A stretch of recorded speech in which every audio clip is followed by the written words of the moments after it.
Cette semaine, c'est aux abords de la place Sainte-Catherine que je vous emmène, et plus particulièrement rue de Flandre. Alors vous allez me dire, je vous entends déjà, Marine, on connaît rue de Flandre. Pas sûr. On va aller manger du poulet frit dans une cantine asiatique qui s'appelle Fucha. On ira aussi papoter avec Pauline. Elle vient de déménager sa boutique vintage de la place Roupe à rue de Flandre. Mais avant ça, je vous emmène à la rencontre de Fernanda. Elle est brésilienne et surtout illustratrice, artiste. Elle gère aussi la céramique. Bref, on en parle avec elle.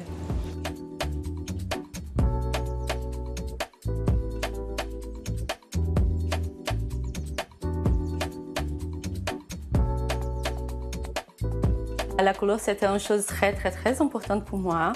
Je pense que c'est quelque chose qui est très culturel pour moi. Je suis brésilienne, donc la couleur, c'est une chose qui est présente dans ma vie. Le dessin, le design, la création, l'étude des couleurs, l'étude des formes, etc. C'est tout créé et fait par moi-même. La céramique, l'illustration à l'aquarelle, l'illustration au graphisme sur la tablette. Tu vas aussi designer des porte-clés, des boucles d'oreilles. Enfin, tu as une palette de compétences.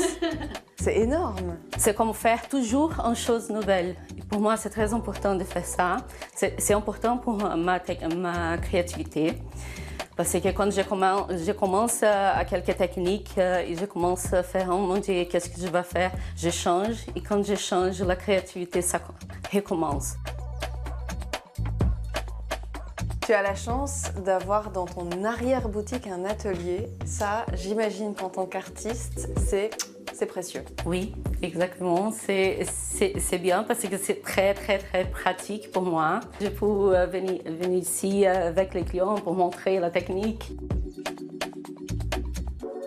Il y a une chose qui est très importante pour moi, que c'est de faire des phrases que je pense que c'est important pour donner à la personne l'inspiration pour la journée, etc.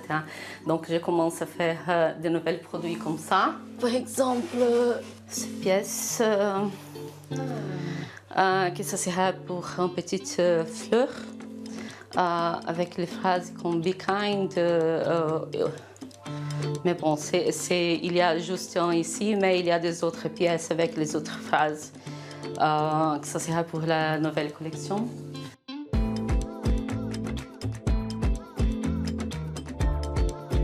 Tu as fait beaucoup d'études aussi dans le graphisme, dans l'art en fait visuel. Je pensais dans ma tête que c'est des matières que c'est important pour faire la créativité, pour mixer les techniques. C'est la philosophie, l'art, le design et la culture. Je pense que c'est un mix très important pour travailler et pour comprendre l'art.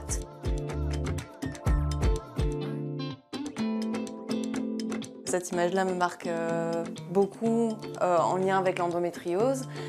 Qu'est-ce qui va t'inspirer, toi?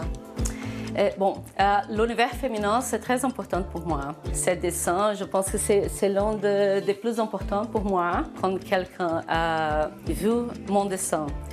Et il y a la connexion, parce que j'écris beaucoup d'histoires des clients. Par exemple, un homme qui est venu ici pour acheter, parce que la femme, c'est à l'hôpital pour le bébé, et donc c'est le cadeau pour ça. Il y a des femmes avec l'endométriose aussi. Il y a beaucoup de médecins qui viennent ici, etc., pour prendre là-bas ou pour donner pour les clients qu'il y a quelques problèmes, etc. Donc il y a beaucoup de belles histoires autour d'un dessin. De ce dessin. Ouais. Pour moi, ça, c'est l'importance d'art, c'est parler avec les personnes. Je vous avais promis une pause gourmande, on va s'arrêter dans une cuisine asiatique où l'une des spécialités, c'est le poulet frit.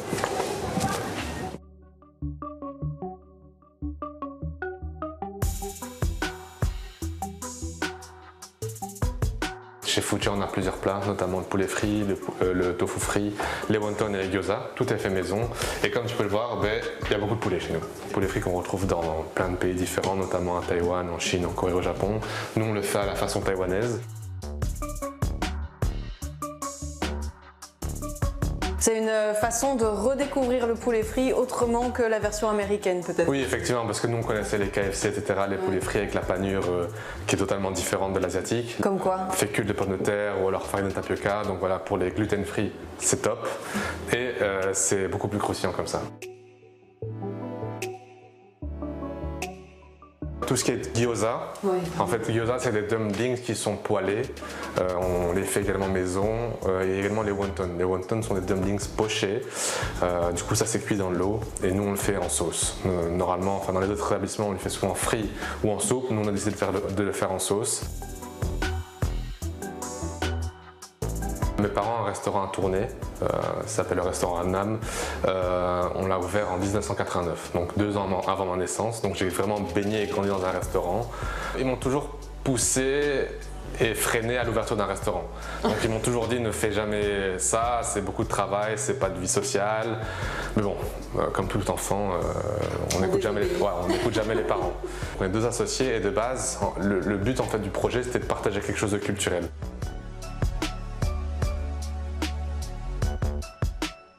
La plupart des restaurants ici présents dans la rue sont soit des makis, soit des ramen. Il y a également des sushis qui sont déroulés au printemps, mais nous on apporte quelque chose de nouveau, un autre concept. C'est vrai que ça crée un équilibre. En vrai, on peut se balader rue de Flandre, place Sainte-Catherine et avoir des propositions différentes. Donc quand on se balade dans la rue, on n'a jamais faim. Là, j'ai faim, moi.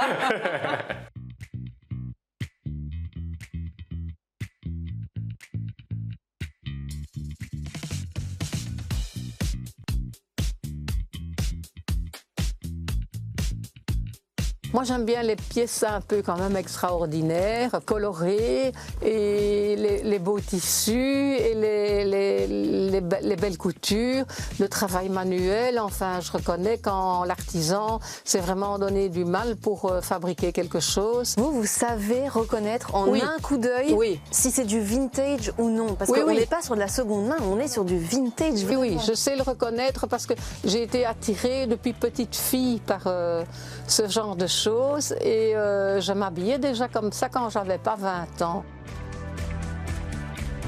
J'ai regardé ça dernièrement. Oui. Ce petit tout roulet est cousu à la main. D'habitude, c'est plus gros. C'est comme ça, le rouloté à la main, c'est ça. Hein. Ça, c'est l'épaisseur d'un rouloté à la main. Et puis, alors, ce que j'ai remarqué, c'était ça, tout à la main. Moi, j'admire ça. Tout ça, c'est fait à la main.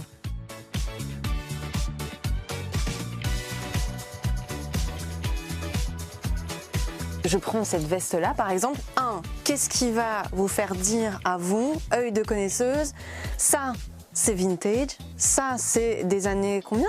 80, 90.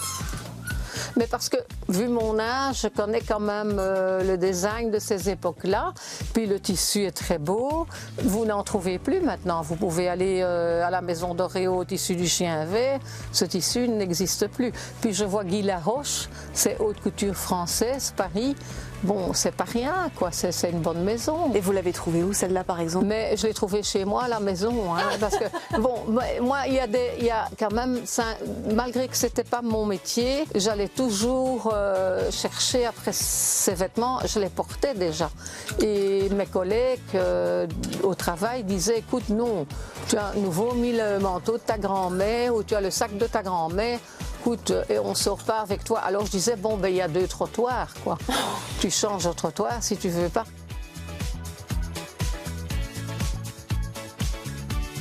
J'ai fait l'école hôtelière au Seria, à Anderlecht. Donc moi, j'étais chef de cuisine d'un hôpital à 19 ans, hein, à Institut Paul Briand, parce que ma maman n'a pas voulu que je fasse ce que j'aime. La mode? Non, parce qu'elle a dit, la mode et les antiquités, moi j'aimais bien l'histoire de l'art, tout ça. Elle avait dit, tu iras à l'école hôtelière parce que les gens mangeront toujours. Mais elle-même avait un restaurant qui s'appelait le Brabançon, chez Marie-Jeanne. Oui, je viens, t'en fais pas. Me dis, je dois rigoler. Elle avait dit ce que tu veux faire. Toi, les artistes sont très durs. Et c'est vrai qu'elle a eu raison. Mais j'ai vraiment dû attendre que ma maman ne soit plus là. Alors j'ai ouvert mon magasin à 59 ans.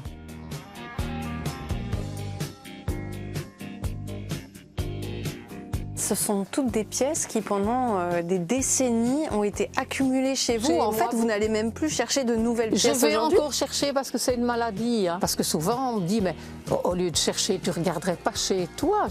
Et alors, ma fille me dit souvent, mais maman, tu vends des pièces et tout ça. Mais on dirait qu'il n'y a rien qui change. Hein. J'ai beau mettre de l'orte et trier. On dirait que ça... Non, ça, on ne voit pas la place. Elle me dit, hein, tu es sûre que tu ne vas pas chercher encore? Moi, je n'ose pas lui dire que je cherche encore. Dernièrement, j'ai un client qui s'y connaît. Je lui vends une grande écharpe qui était rebrodée en métal. Et puis, c'était aussi 39-49 €. Et puis, il me dit, vous savez combien ça coûte, ça? Après, hein, à Paris? Je dis non, je dis comme ça. Pour 500 €, moi, je n'ai pas cette écharpe, hein, il me dit à Paris. Alors, je dis, ah ben, quelle chance, voilà, vous l'avez trouvée ici. Mais voilà, je ne connais pas tout non plus. Hein. Mais j'aurais jamais demandé 500 € pour une écharpe, quand même. Hein. Mais je veux dire, voilà. J'apprends aussi des clients, comme le monsieur qui vient le dimanche qui dit je suis tailleur, il me dit j'ai beaucoup appris de vous. Oh, moi je suis cuisinière, c'est un échange et c'est très intéressant. En 2010, j'ai ouvert la première boutique Place Roupe. Alors j'étais entre l'Outsiplou et les Brius. Et pourquoi vous avez déménagé ici? Parce que j'étais excentrée, donc j'étais le seul magasin de toute la place. Et alors donc j'ai trouvé ici rue de Flandre en 2018. Et je dois dire que c'est différent parce qu'il y a d'autres magasins, pas uniquement vintage, il y en a 2 ou 3 dans la rue, mais il y a d'autres commerces comme des livres, comme on sait manger, on sait boire un verre, on sait s'acheter. Voilà. Et c'est un chouette quartier avec la place Sainte-Catherine. C'est la fin de l'émission, j'espère que vous avez fait de jolies découvertes rue de Flandre, que ça vous donnera envie de vous promener de nouveau aux abords de la place Sainte-Catherine. Si vous avez des idées d'adresse, n'hésitez pas à me les envoyer after@bx1.be. À très vite.